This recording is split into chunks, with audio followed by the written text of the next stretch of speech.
Sup, dudes? It's your boy here, and today we're going to do something a little different. Now, earlier today, or I guess yesterday, they announced this message in Dragalia Lost, which is basically an end-of-service announcement. So, big RIP to anyone who's playing Dragalia Lost.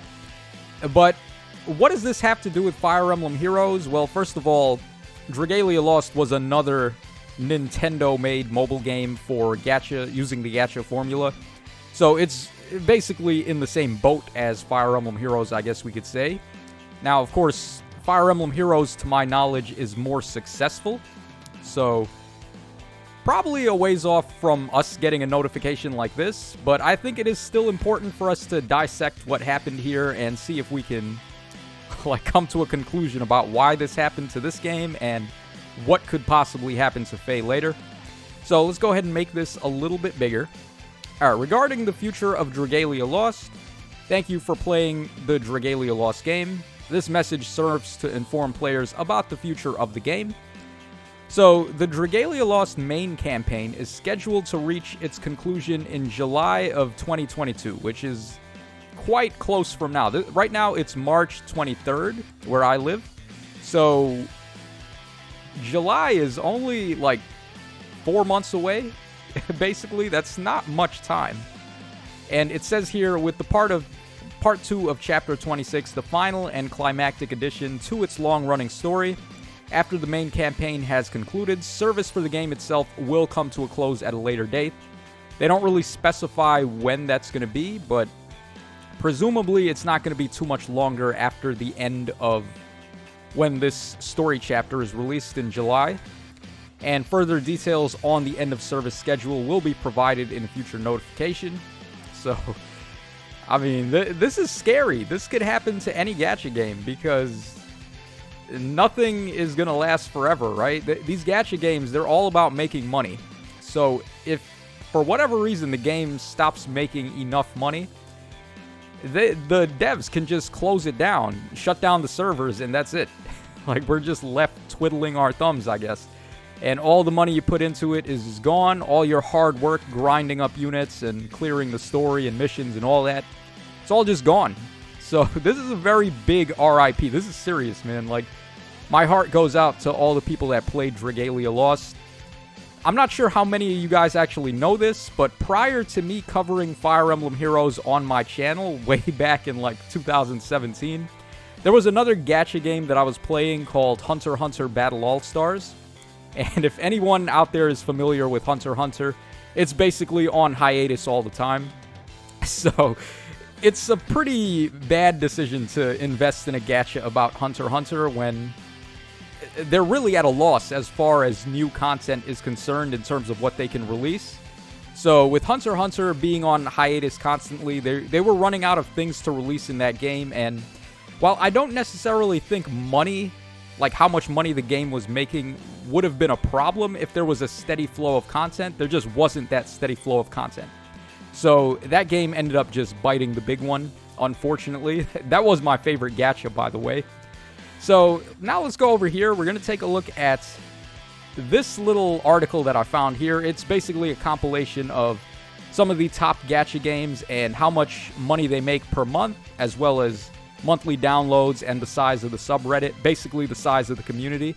So we can take a look and see how some of these other gacha games are doing, and Faye, of course, is in here. Okay, this post was also made on the 23rd of September in 2021.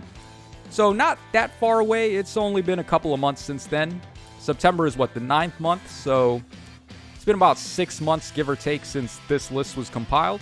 That's also a little bit better because Dragalia Lost is in here, and I also wanted to take a look at the stats for Dragalia Lost quite a bit before they announced the end of service, so we're seeing what it was doing way back then. Or I guess not way back, but a bit back, right? So here's Dragalia Lost stats.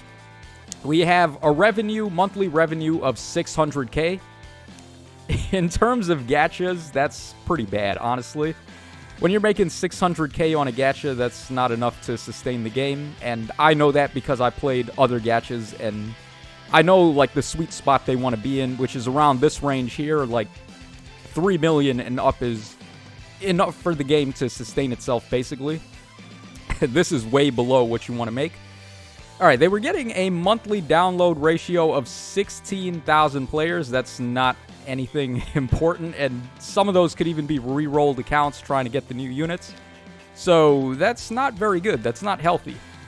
What you want is something more along these lines. Like, I would say maybe like 300k is safe, but yeah, so here's Yu-Gi-Oh! Duel Links. They're getting roughly 300k monthly downloads. It's good that we take a look at Duel Links now, by the way, because Yu-Gi-Oh! Master Duel came out not so long after this list was compiled. So we're seeing Duel Links prior to it getting a lot of competition, which is nice. So 300,000 downloads, which is about where I would say you want to be for a gacha. And then 10 million a month in revenue is also quite good. All right, but back to Dragalia Lost. They also had a community of about 67,000. The community, the subreddit, isn't really like a good basis for how big the community actually is, because of course not everyone is going to be on subreddit, but it's still like a good enough evaluation of the size of the community for people that are probably looking up info for the game and wanting to talk to others about the game online. So this size for a community is actually not the worst. I would say about 100k and up is probably where you want to be. But this is not the worst size for a community to be, I will say. And the revenue, though, and the monthly downloads was certainly not enough to keep the game afloat. This was last year, so it was like the writing was on the wall. Honestly, I think most players who played Dragalia were also aware that things were not really going that great. So, big RIP. This is the same as it was for Hunter x Hunter Battle All-Stars as well. You could kind of see the writing on the wall that the game was going downhill, and there you guys go. So that's the info for Dragalia Lost. Now let's go ahead and take a look at Fire Emblem Heroes by comparison. So Fire Emblem Heroes is making 11 million per month in revenue. That's actually a lot more than I thought it was making. Before I had checked these stats on this post, I had assumed Fire Emblem Heroes was going to be like in the 3 million to 4 million range, but the game is actually doing a lot better than I expected, which is good, of course, because I want the game to last as long as humanly possible. And there's certainly much better telling signs of how good FEH is doing when you take into consideration all the banners that they drop. There's so many seasonal releases as well as regular releases for FEH. So every month we get like 2 or 3 banners for seasonal characters and new heroes. And then we also get a legendary banner, and sometimes we get double special banners and all sorts of other banners like that. That's how you know the game is doing well, when they're able to sustain multiple releases for new units per month. Fire Emblem Heroes, they have to pay money to contract all of these, the artists to draw the artwork for new characters, as well as the voice actors to do the voice acting. So, if they're in a position where they can make enough money to sustain all of that, and release multiple banners with new units per month, and they're still making enough money back that they can keep the game afloat, that's a very good sign. So I would say Fire Emblem Heroes right now, as far as how much money it's making, at least at the time this was compiled, this is pretty good. These are good numbers, and you can tell for sure from the way the game is looking, because I don't really see the game going downhill or burning anytime soon. I have a good feeling that Fire Emblem Heroes has at least another 3 or 4 years in the pocket. Like, it doesn't seem like this game is going anywhere anytime soon. So that is good news for FEH players. This is where things get a little bad, though. Look at this. Monthly downloads only at 40k. Remember what I said when we looked at Dragalia Lost? That you want a healthy amount of downloads per month of about 100k, I would say, is a good number. But, of course, many of these other gachas that are making all this money, like multiple millions per month, they have so many more monthly downloads than Fire Emblem Heroes. Look at this. So FGO, Fate Grand Order, has 175k monthly downloads. That shows there's a steady influx of new players coming in, which is good. They're marketing the game well, if that's the case.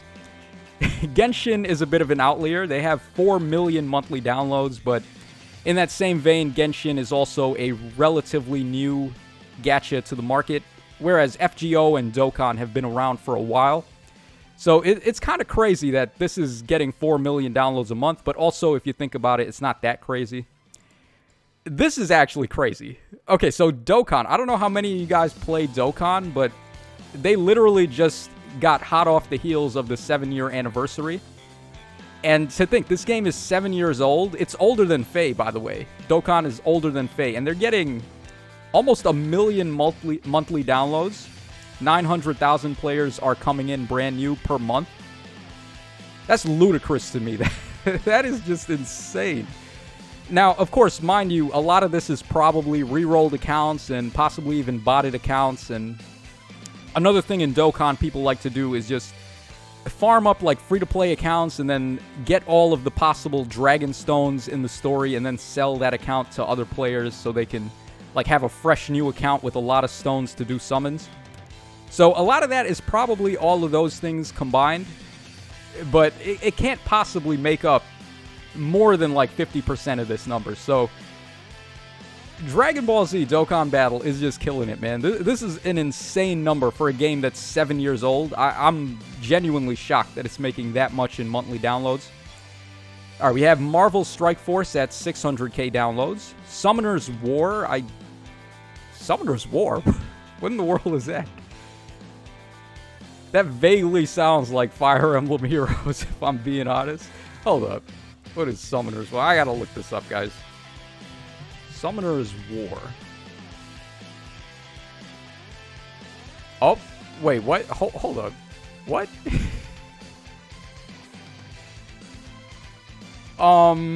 What? That is hella sus. Summoner's War, and the guy on the front looks like Kirin. That is... that is very sus, guys. Okay, but here's like gameplay footage. Okay, this looks absolutely nothing like FEH outside of this, right? So I guess they get a pass there. Okay, but Summoner's War, they're getting 110 monthly downloads. That's where you want to be, roughly. All right, Epic 7 is at 350k. Star Wars, I love Star Wars. They're at 170k. And then FEH, look at this. FEH is only at 40k compared to all of the other 10 million and up grossing monthly gachas. That's very bad. That means that the game is not being marketed well to new players. And what that means is they got to really cut back on the paragraphs and paragraphs of text that the new units come out with. That's definitely what it's got to be, too, is because, think about it. If you're a brand new player trying to come into Fire Emblem Heroes, and let's say you get on one of the new banners and you summon, I don't know, let's say the new Spring Delphia. Look at how long her passive description is for her weapon. It's just a wall of text. That's going to be so off-putting to new players. So they're not doing a very good job at all in FEH of marketing the game to newcomers. And that's not good for the long haul because that means we're not getting a steady influx of newcomers. We're getting newcomers, but we're not getting, like, the amount you want to be at. What I said was, like, 100k. So when people decide to quit FEH, when things go bad, like when they do things like Summoner Duels R that people really don't like, and it makes them want to quit the game, that's really bad for Fire Emblem Heroes, because we're losing what's essentially a steady player base that's keeping the game alive. And when the big players like that decide to quit, it's a really bad look for us.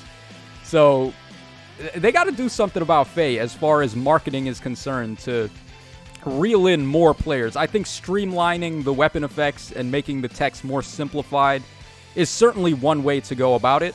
So they really need to get on that at some point. All right, more games. Look at this. 550k for a game that makes less money a month than FEH. They're getting so many more monthly downloads. I don't know AFK Arena, so I don't know like when this came out relative to FEH. FEH has been quite consistent. It's been like a 5-year-old gacha at this point. We're coming off the 5-year anniversary. So I don't know like how recent this game is. Duel Links has been around for a couple of years, so 300k, that's still pretty good. At least, like I said before, prior to Master Duel coming out. So, yeah, this is one thing that we really need to like get over in FEH. They need to start marketing the game more to newcomers so we get that steady influx of more people coming into the game. Because without that, the game is going to fizzle out eventually, much faster than it should, I would say. Alright, and then as far as subreddit communities go, we got a massive one for Genshin. Like I said, Genshin is a bit of an outlier right now because it's very recent. FGO and Dokkan are OGs, so they have over 200k subreddit communities, which is pretty good. Alright, Marvel Strike Force only at 89k. That's kind of low. I would expect Marvel to get a little more from such a popular IP. Alright, Summoner's War. The FEH lookalike has 120k. Alright, Epic 7, don't know too much about that, but they're at 130k. So, Fire Emblem Heroes actually is doing pretty good on the subreddit community. We have 179k, which is not too far off from stuff like Dokkan and FGO. So, FEH is actually doing alright, I would say. And like I said earlier, I think the game has at least another 3 or 4 years left to go. Could be much more depending on how they decide to market. Like I said, new players, we need to make the game more enticing for them to start playing. And those long weapon descriptions are really not doing it any favors. So hopefully they decide to get on that at some point. But the whole point of this video is basically to just do a stat comparison, I guess you could say, on Dragalia Lost and Fire Emblem Heroes. And we see the numbers here. Dragalia Lost, like I said, the writing was kind of on the wall with numbers like this that the game was going to go under at some point. Whereas with Fire Emblem Heroes, it seems like it's healthy enough and it's maintaining a good enough monthly revenue that the game can stay afloat for a couple more years. So let me know your thoughts in the comments section down below about all of this. What do you think Fire Emblem Heroes is doing right, and what do you think it's doing wrong? I want to hear some opinions on this. Like, what do you guys think they could do to help us get more monthly downloads and bring in more of those new players to help keep the game alive? Because that's really one thing that I think we need to focus on right now, as opposed to the monthly revenue even, because we are getting a good enough monthly revenue to stay alive with FEH. But we need those new players to come in to possibly bump this number up even higher. So that's going to wrap us up for this video here. Once again, I would like to know what you guys are thinking about all of this. And to those of you that were playing Dragalia Lost, I never picked up the game. You guys already know for me, like, I can't play a gacha unless it's an IP that I'm well versed in. So stuff like Dragon Ball Z and Hunter x Hunter and Pokemon Masters and stuff, those are IPs that I've known for so long now that I'm already attached to the characters. So when I see those characters and I know what's hype and what I want to summon for, that really helps me get attached more to these gachas. Whereas with Genshin, I can't really get attached to it because I don't know anything about the characters, so it doesn't have that same nostalgia factor for me. Fire Emblem Heroes was another one. Like, I've been playing Fire Emblem Heroes, or Fire Emblem in general, since like 2003, 2004. So that's quite a long time. Almost 20 years of me playing these games. So I have an attachment to the characters, and that really helped me want to play FEH. So this is your boy Tacho signing out. Want to see what you guys have to say about all this in the comments, and I will catch y'all again on the flip side.